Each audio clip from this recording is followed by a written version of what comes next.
So what's given to me is that there are two engines here, and they have a propeller, and the dia of each of these propellers is 1 meter and spins at 2000 RPM. The length, the wingspan, if I can call this as L span, that's 15 meter, and this length of the aircraft, so L fuselage if I may call it, that's 10 meter, and this is the air coming at it. So we'll again make the same chart about model and prototype.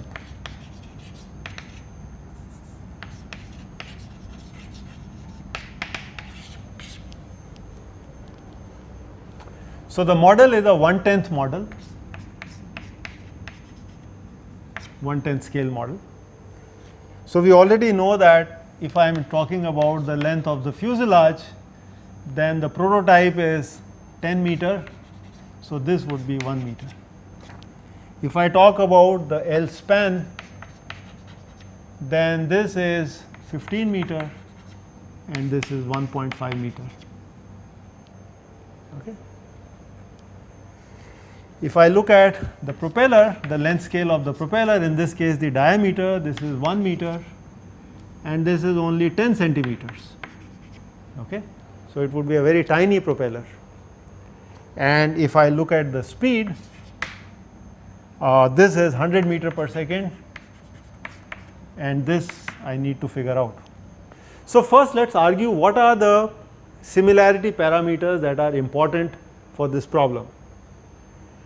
We are not interested in gravity related effect. Okay, so Froude number is out. We are not related in pressure related effects directly, there is no imposed pressure. We are not interested in cavitation for the time being, so Euler number is also not important. Okay. So we are interested in Reynolds number because viscous effects are important, they lead to skin friction and therefore the drag. And because there is a propeller which is spinning, so we will have to account for the Strouhal number also. So there are two numbers that are important here, the Strouhal number and the Reynolds number. If we want dynamic similarity, we must match the Strouhal number of the model to the Strouhal number of the prototype, and likewise Reynolds number for the model and prototype should match. Let us see what happens when we try to match them. So RE model equal to RE prototype. What is RE model? Rho of air times the length. Now it would become very important as to what is the length scale I choose. Okay. I could choose, for example, the length of the fuselage, which is 10 meter, or I could choose the length of the span, which is 15 meter, or I could choose the chord length of the wing, which could be much smaller than the fuselage or the wingspan, and so on and so forth. It turns out in the end it does not matter because all lengths are scaled. So as long as I am consistent, so if I say that my Reynolds number is based on the length of the fuselage and everybody talks about that length when they look at this analysis, there will be no confusion and everything is okay. But if I do not explicitly specify it when I define my Reynolds number, so I simply say my Reynolds number is 1 million, but I do not tell people it is based on which length and which speed, then I may base it on the fuselage, but some other person would base it on the wing span or the wing chord, and there would be confusion. So it would be nice to explicitly say what is the length scale or which is the characteristic length that we are using. So let us say we are going to use the fuselage as the characteristic length. So therefore this would be length of fuselage for the model times u for the model divided by mu, which is the air at sea level, and this has to be the same for the prototype. So, this is again rho air, length of fuselage for the prototype, u for the prototype divided by mu air. So, I could cross out rho air, I could cross out mu air, and the Reynolds number matching actually would imply that my u for the model, the speed for the model, should be L fuselage for prototype divided by L fuselage for the model times the rho prototype, and because it is a 1/10th scale model, so this is 10 times up, and that would be 10 times 100 meter per second, and that is 1000 meter per second. So, I must do my test at a wind speed of 1000 meter per second. Okay. Now, I do not know how many of you realize that this is a complete disaster. No modeling can be done at this speed for a variety of reasons. So, let me give you some. First, let us recall what is the speed of sound in air. As you will recollect from your high school physics, that was square root of gamma times the gas constant times the temperature. So, at sea level this is roughly 330 meter per second at sea level.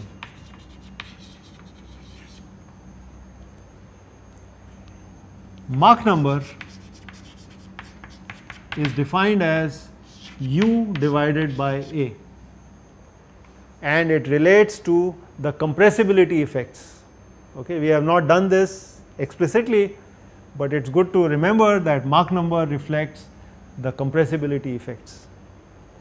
Now, this I will call as m, Mach number. So, let us estimate what is the Mach number for the prototype.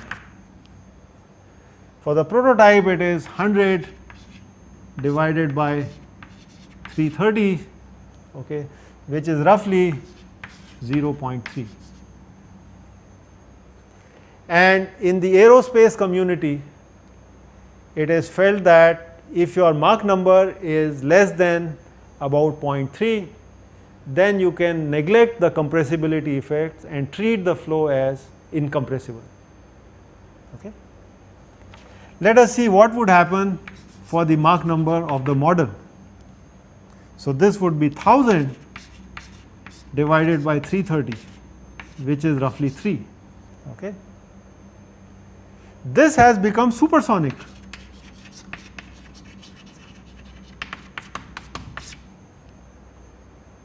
So, actually now what we are doing is that although we were supposed to test the prototype at subsonic speeds, okay, at Mach number of 0.3, but because of our similarity rule and the choice of the length scales, we have entered into a regime which would become supersonic.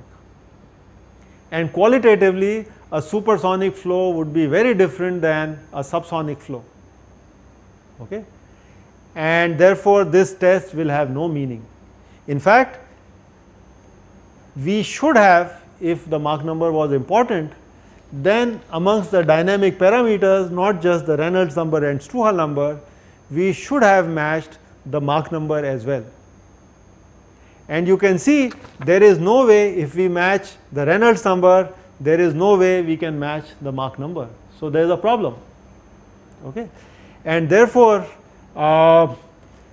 one has to use experience and some tricks to actually do the modeling. So, here is an example where we know what similitude tells us, what the similarity rules tell us, but we are unfortunately not able to use them and do the modeling. So, how do we tackle this problem? Let me say a few words about that. So, it is very clear that this speed is 1000 meter per second is undoable. Okay. A, it is unphysical because it would have Mach number effects and it would become compressible, and B, the tunnel that we have at IIT Kanpur, the National Wind Tunnel Facility, the maximum speed we can get in that tunnel because of the fan requirements and its design is 80 meter per second, 80. So, this is undoable. Okay.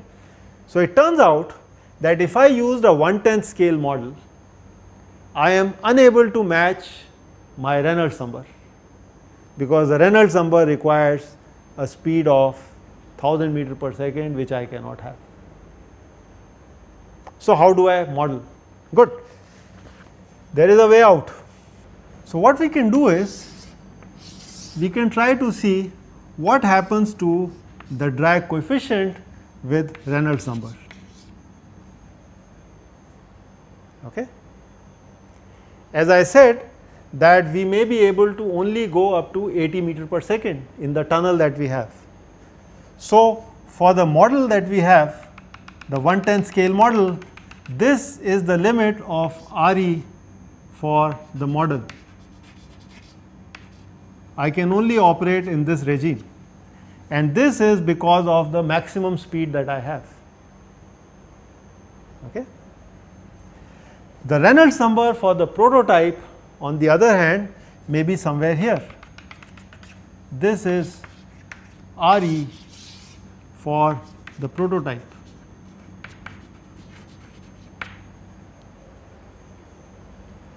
What people have seen from their experience is that usually the drag coefficient will reduce with increase in Reynolds number. So, you could, for example, get some curve like this.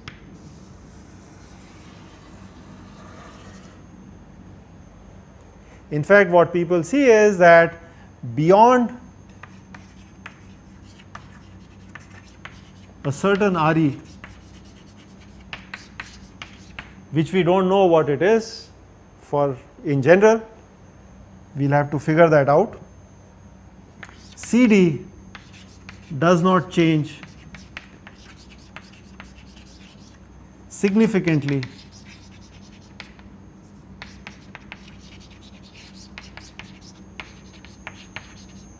with Reynolds number. Okay, so it kind of flattens out. So, I could call this as CD infinity. That means this is the drag coefficient at infinite Reynolds number. What is possible is that we have a prototype that is very close to this regime. It is possible. Of course, we do not know, we do not have the data, but we can only operate in this Reynolds number range. So, possibly what we can do is we can conduct tests. So, I could do tests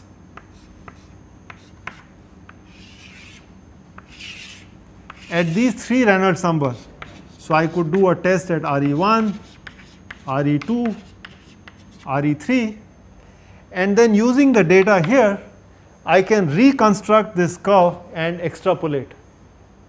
Okay. So, this is very smart. So, I have a model, a 1/10 scale model, and I could operate at Reynolds number less than this dashed line. Okay. So, I choose a certain Reynolds number, let us say 3 of them or maybe 4 of them, and I look at how does my CD vary as I change my Re, and then I am interested in the Re over here. So, I can extrapolate. So, therefore, what I could actually do is my algorithm could be the following, that conduct experiments at lower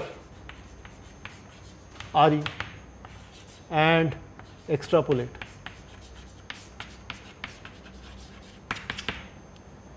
Okay. So, this is very creative. So, here is a situation where because of certain parameters and your resource limitations, you are not able to do a dynamic similarity. Okay. You are not able to match the Reynolds number, and therefore, you do this kind of a modeling. So, this is also called as incomplete similarity.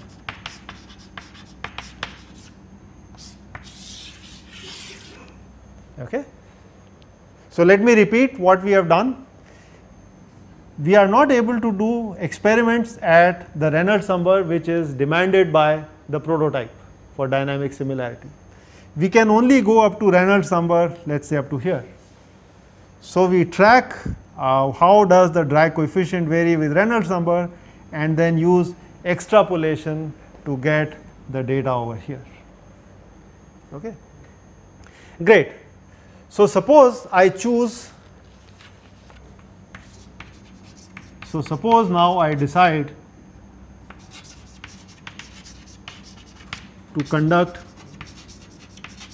experiments at 60 meter per second, 70 meter per second and 80 meter per second. Now I come to the next part of the question.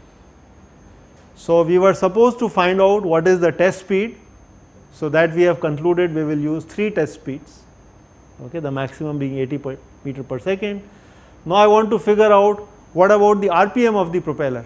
Okay. The original prototype is operating at 2000 RPM. So this I will have to figure out through the Strouhal number. So let me now work with the Strouhal number. Let us now determine the rate of spinning of the propeller. So Strouhal number for the model should be the same as the Strouhal number for the prototype. As we did in the case of the pump in the last problem, we are going to write this in terms of the angular speed. So omega m times the length scale times the u of the model should be omega for the propeller in the prototype, L in the prototype and u in the prototype. This would ensure dynamic similarity if we match the Strouhal number and the Reynolds number. Of course, we have already sacrificed the Reynolds number. Let us see what happens to the Strouhal number.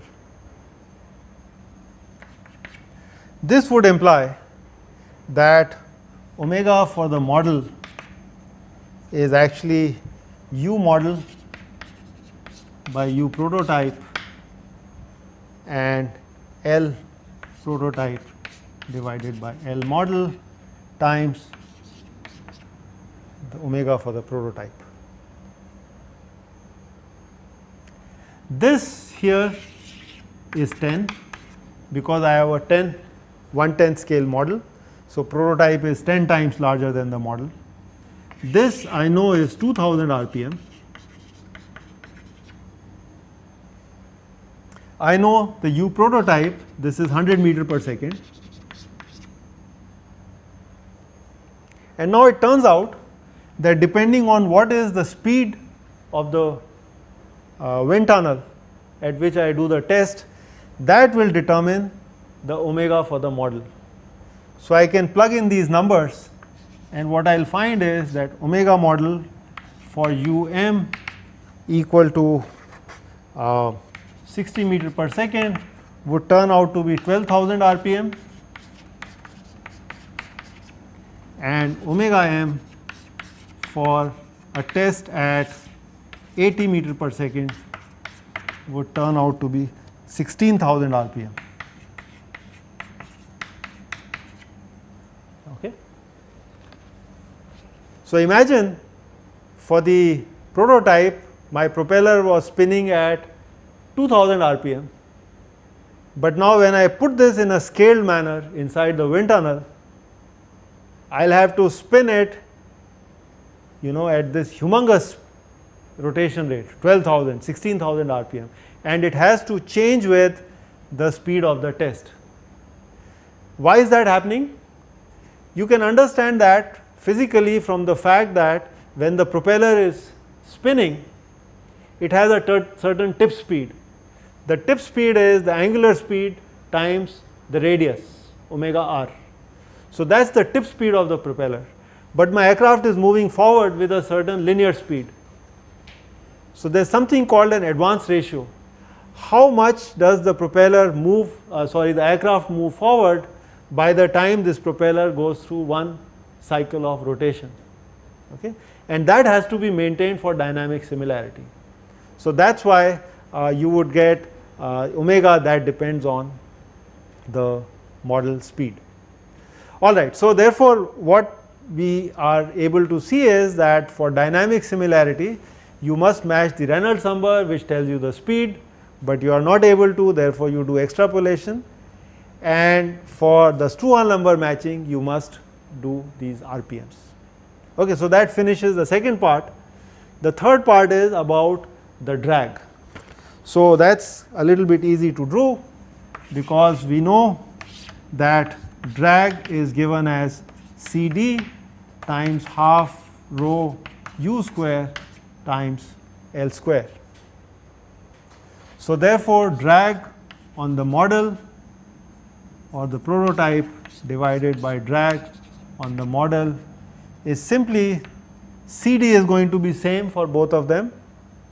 So I can simply write this as rho is going to be same u prototype squared L prototype square divided by u model square and L model square.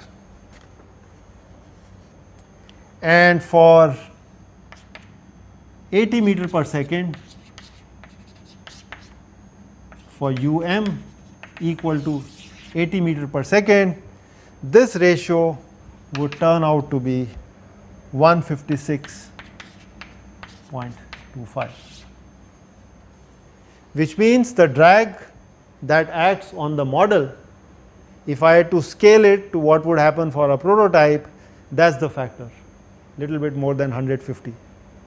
Okay. So then it involves designing the right kind of balances and so on. Okay, so I hope you have got a fair idea of what is similitude and modeling about. Just to summarize the whole story in a couple of sentences, similitude involves the similarity. So first we have to ensure geometric similarity, and then to get dynamic similarity we must match all the relevant pi's or the non-dimensional numbers, the independent ones. Okay. For example, if Reynolds number is important, it should be matched, Euler number should be matched, and the outcome would be that all the dependent quantities like the drag coefficients and so on, they will match. Okay. Then I presented you with an example where this matching is not possible, and we have to come up with our experience, with our creativity to still model the problem despite the matching not taking place. Okay. So we will send you some practice problems, hope you take a go at them and understand this a little bit better. Thank you.